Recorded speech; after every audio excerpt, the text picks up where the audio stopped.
Gold, trusted gold buyers. మీరు తాకట్టు పెట్టిన బంగారాన్ని విడిపించి ఈ రోజు ఉన్న మార్కెట్ ధరకు కొనబడను. సోగా టైంలో ఉమ్, అందరూ ఉమ్, with full commitment and dedication చేసేవాళ్ళు. ఓకే. వాళ్ళు ప్యూర్లీ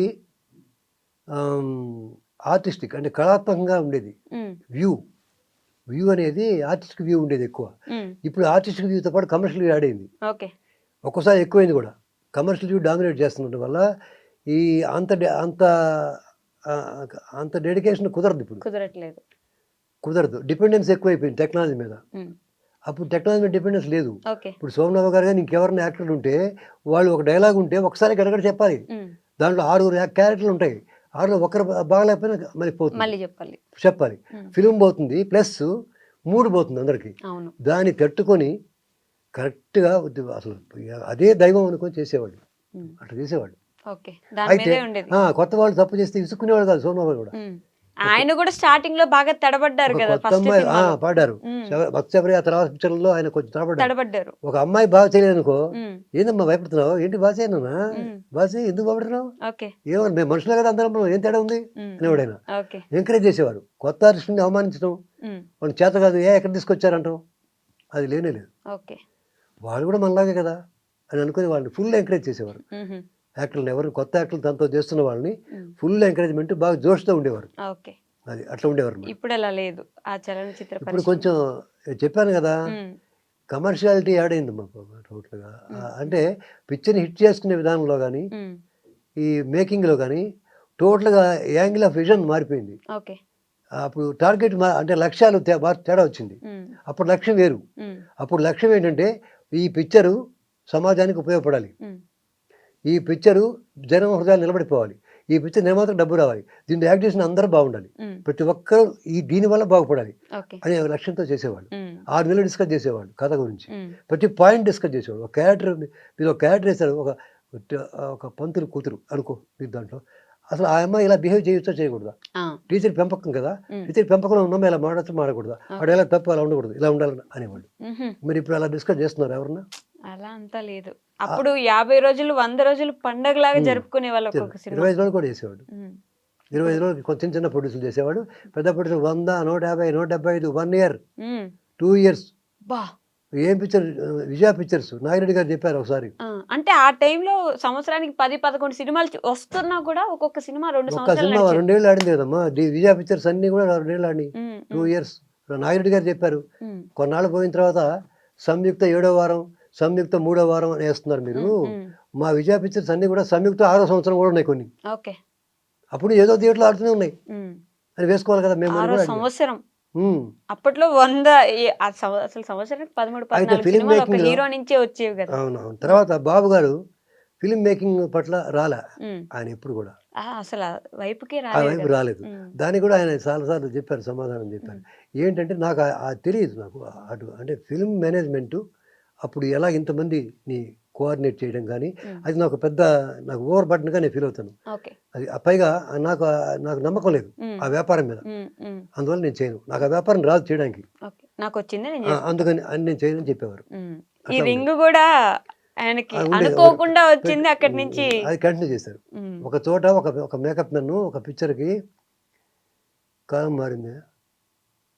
అంతకుముందు ఏదో ఒక పిక్చర్లో ఆ, మేకప్ మెన్ జస్ట్ ఇటు అన్నాడు, అదే. దువ్వట్లో టంటే కొంచెం కిందకు వచ్చింది. ఉమ్, వస్తే ఇది బాగుంది, ఇంకెలా కంటిన్యూ చేస్తారని ఆయన అన్నింటిలోనూ అది కంటిన్యూ చేశారు. అప్పట్లో ఆ హెయిర్ స్టైల్ కోసం మరి చచ్చిపోయాలి కదా బయట. ఉండేవారు. ఉమ్, తర్వాత ఆ డైలాగ్ స్పీడ్ కొంచెం ఉమ్, డైరెక్ట్లో కొంతమంది చెప్పేవారు కూడా బాబు గారికి, ఓకే. బాబు గారు స్పీడ్ అవుతుంది కొంచెం తగ్గిస్తే బాగుంది. స్పీడ్ ఎట్లా అంటే, స్పీడ్ అయితే సోన్ బాబు, లేకపోతే ఎవరు అవుతారు, మోహన్ బాబు అవుతాడు అనేవాడు. స్పీడ్ ఉంటేనే సోన్ బాబు అండి, అప్పుడు సోన్ బాబు కాదు కదా, కాదు. This is my style okay um, అనేవాడు. అనేవారా? గ్యారంటీగా అనేవాడు. ఇట్లే చేస్తాడు, చేస్తేనే సోన్ బాబు అవుతావు కదా, ఉమ్, ఇలా చేయకుంటే వేరే ఎవరు అవుతావు కదా నేను కూడా. ఉమ్, ఉమ్. సోగ్గాడు రికార్డులు కలెక్షన్లు ఎలా ఉండేవి సార్ అప్పుడు? రికార్డ్ కలెక్షన్లో అప్పుడున్న పిక్చర్లో అప్పుడు అంతకుముందు 10 ఏళ్లలో వచ్చిన సినిమాల్లో రికార్డ్ బ్రేక్ అది.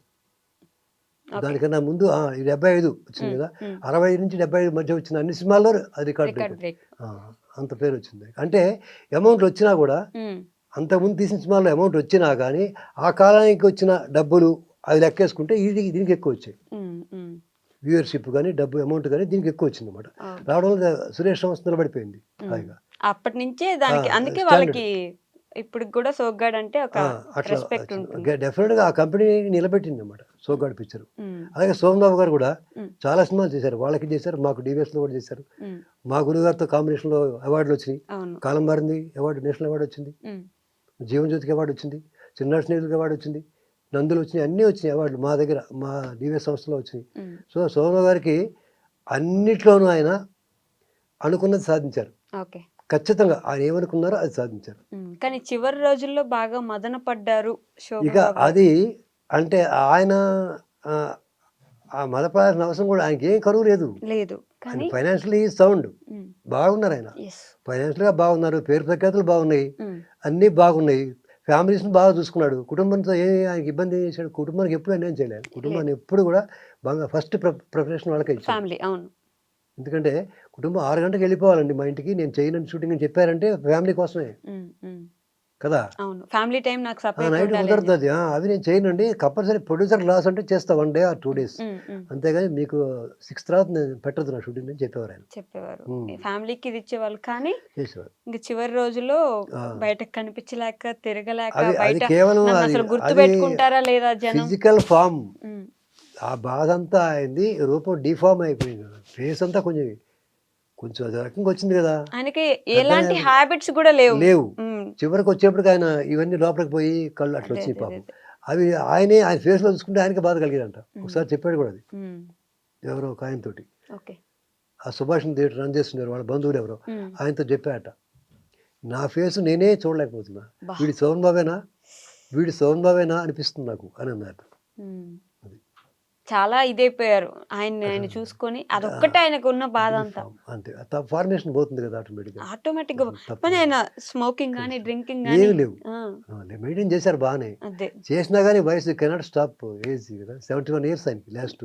ఎస్. ఎప్పుడు 2008లో చనిపోయారు ఆయన, ఉమ్, ఉమ్, 2008లో చనిపోయారు అవును. అనుకుంటాను. ఉమ్, అప్పటికి హార్ట్ అటాక్ సమస్య, తెలుసు. అది చైర్ లో కూర్చొని హార్ట్ అటాక్తోనే చనిపోయారు. ఉమ్, అయితే ఆ రకంగా ఇండస్ట్రీకి ఆయన ఒక తార, ఒక ధ్రువ తారగా నిలిచిపోయారు అలా. ఇప్పటికీ నిలిచిపోయారు, ఈ రోజుకి నిలిచిపోయారు. మనం ఎంతో మాట్లాడుకుంటున్నాం. మంది ఆయన సినిమాలు చూసిన వాళ్ళు అప్పటికి ఇప్పటికీ ఆయన అభిమానులు, ఉమ్, మా ఏజ్ వాడు తర్వాత తరం వాళ్ళు కూడా చాలా మంది సోమబాబు అభిమానులు ఉన్నారు ఇప్పటికి కూడా, అయ్యో, ఇళ్లలో ఫోటోలు ఎందుకు? పెట్టిన వాళ్ళు కూడా చాలా మంది ఉన్నారు. ఉన్నారు. అప్పట్లాగా ఉన్నారు. పూజలు చేసే వాళ్ళు ఇంకా కొనసాగుతున్నారు. అంతే ఉన్నారు. ఉమ్, ఉమ్, తర్వాత ఏమో నేను నా పిక్చర్కి అప్పుడు కూడా నేను నా పిక్చర్ అప్పుడు ఉమ్, కబీర్ అప్పుడు కూడా నేను సోమబాబు గారి దగ్గరికి వెళ్దామని చూస్తే కుదరలే నాకు. కుదరలేదా? ఓకే. కుదరలేదంటే ఆయన అదే అప్పటికి ఇంక చేసే అదే, అదేలేండి. ఆయన అడిగాను, అఖిల్ నాయక్ సార్ పెట్టుకుందాం అనుకున్నాం, నేను నా కబీర్ దాస్ పిక్చర్కి మ్హూ. సోమబాబు గారు అనుకున్నాము, అఖిల్ నాయక్ సార్ అనుకున్నాం, ఆఖరికి విజయ్ చంద్రతో చేశాను. Okay, okay, okay. చేశాను అట్లయింది. అప్పుడు కూడా ఉమ్, ప్రయత్నం చేశాను నేను ఆయనతోటి, అదేలేండి. మాకున్న రిలేషన్ అంటే మంచితనం ఆయన గురించి తెలుసు కాబట్టి నాకు, ఉమ్, ఉమ్, ప్రొడ్యూసర్ని ఇబ్బంది పెట్టని మనస్తత్వం. ఉమ్. డబ్బు దగ్గర గట్టిగా ఉంటాడని ఒక పేరు ఉంది ఆయనకి, అది కూడా చెప్తా.